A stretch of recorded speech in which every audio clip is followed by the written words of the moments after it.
When you're deeply focused on your work, you forget how it looks to others. Unless, like me, you're an agnostic Jew. What you're deeply focused on is Islam, and you've just finished writing a biography of Mohammed. To the question of how come I decided to write about Mohammed, my immediate answer is, how not?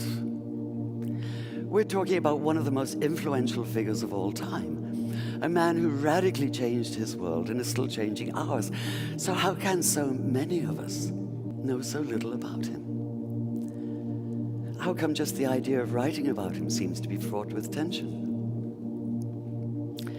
Welcome to my territory, the vast and volatile arena in which politics and religion intersect. Consider the renewed atmosphere of distrust and bitterness this past summer, for instance, when a noxious little YouTube video caricaturing Mohammed sparked protests leading to dozens of deaths. There were any number of agendas involved here, none of them good. That of the small-minded bigots who made the video in the first place. Small-minded bigots being a redundant phrase, if ever there was one. Of the Saudi-financed TV station in Cairo that picked it up and made a big show of it, thus ensuring that while maybe 30 people had seen it before, now millions would. Of the once reputable news magazine, trying to revive its fading readership by implying that all Muslims worldwide were rioting in the streets, as opposed to a few hundred extremists and often just a few dozen. It's amazing what you can do by cropping a photograph. And the usual American Islamophobes, putting up crude us and them posters in the New York and DC subways. So many people jumping on the bandwagon. But where was Mohammed himself in all this? Where was the man who listened to the Quran telling him, and by extension all Muslims, to pay no attention to taunts and mockery? Ignore them, it keeps saying. Let them be. Turn your face away. Or in the words of Jesus, turn the other cheek. While Mohammed has certainly been distorted by his detractors, he sometimes seems to have been equally distorted by the loudest of his self-proclaimed defenders, which makes it all the more urgent that we know who he really was. Yet the millions, if not billions, of words that have been written about him often seem to obscure as much as they reveal. The more of them I plowed through, the more it felt as though he were being weighed down by the sheer accumulated mass of them.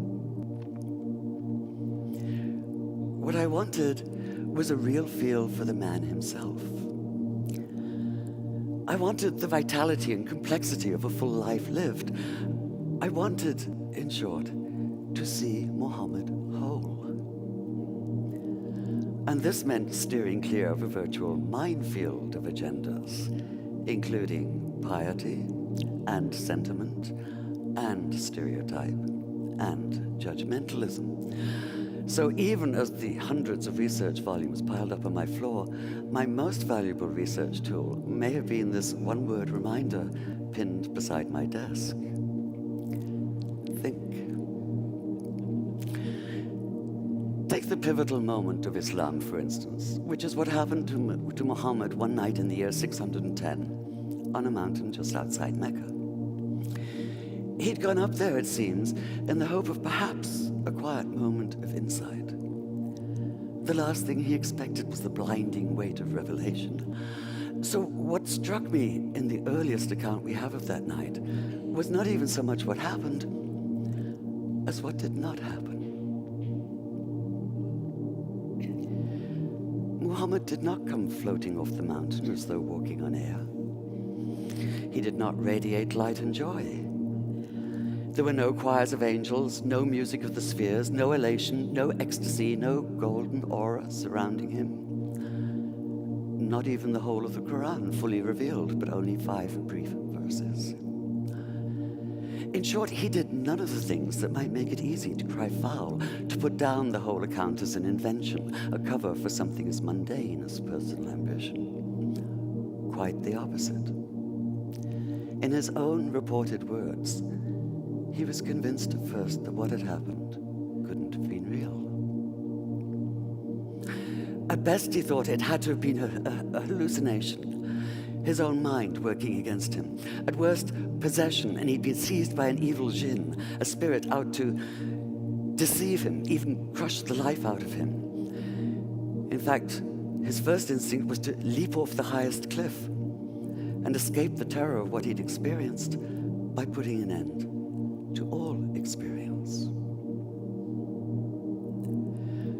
Whether you believe the words he heard that night came from inside himself or from outside, it seems absolutely clear that Mohammad did experience them. So that initial panicked disorientation, that sundering of everything familiar, that feeling of being overwhelmed by force larger than anything the mind can comprehend, strikes me as utterly real. It's the only response that makes sense. It's the only sane response, the only human one. And this is what allowed me to begin to see Mohammad not as a symbol, and not even as a subject, but as a man, a complex human being. And to follow the extraordinary arc of his life from neglected orphan to acclaimed leader, from marginalized outsider to the ultimate insider, from powerlessness to power.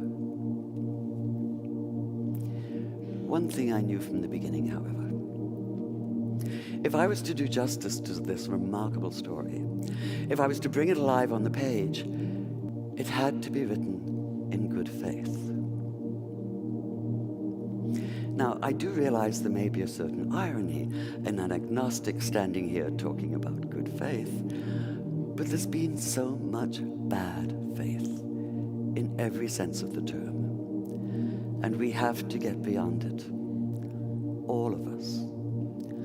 Whether we're secular or religious, theist or atheist or anywhere in between, we are all impacted by the words and actions of extremists. What happens in one tiny corner of the world now reverberates globally. But whether we live in Tehran or in Tel Aviv, in New York or in New Delhi, we do have a choice. We can refuse.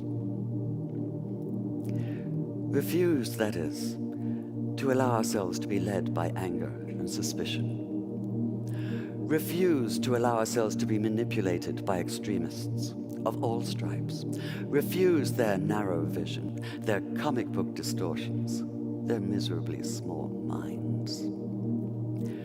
We have to reclaim the narrative, the full narrative, beyond stereotypes, beyond snap judgments, beyond headscarves. Just as we need to see Mohammad whole, so we need to start seeing each other whole, in good faith.